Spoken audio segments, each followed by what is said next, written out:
Parce que ce que t'avaient dit les médecins, a priori, hein, c'est il ne remarchera jamais Non, et il restera aveugle. aveugle.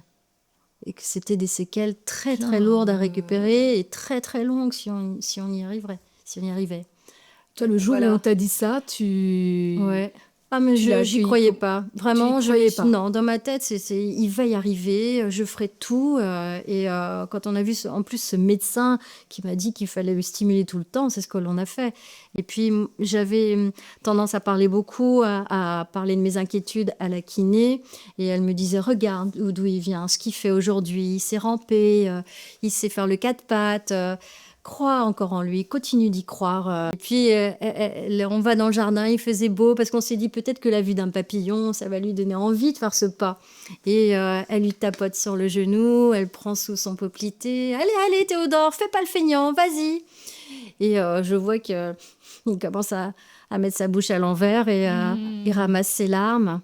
Et puis là, il sait qu'il n'a pas le choix. Il faut qu'il exécute ce qu'on lui demande. Et puis, de l'autre côté, je vois son genou se lever et sa jambe se poser. La kiné me regarde, je la regarde. Oh là, on a les yeux qui brillent. Et puis, elle lui dit, vas-y, continue Théodore, c'est bien. Et puis, il reproduit et il a fait son premier pas.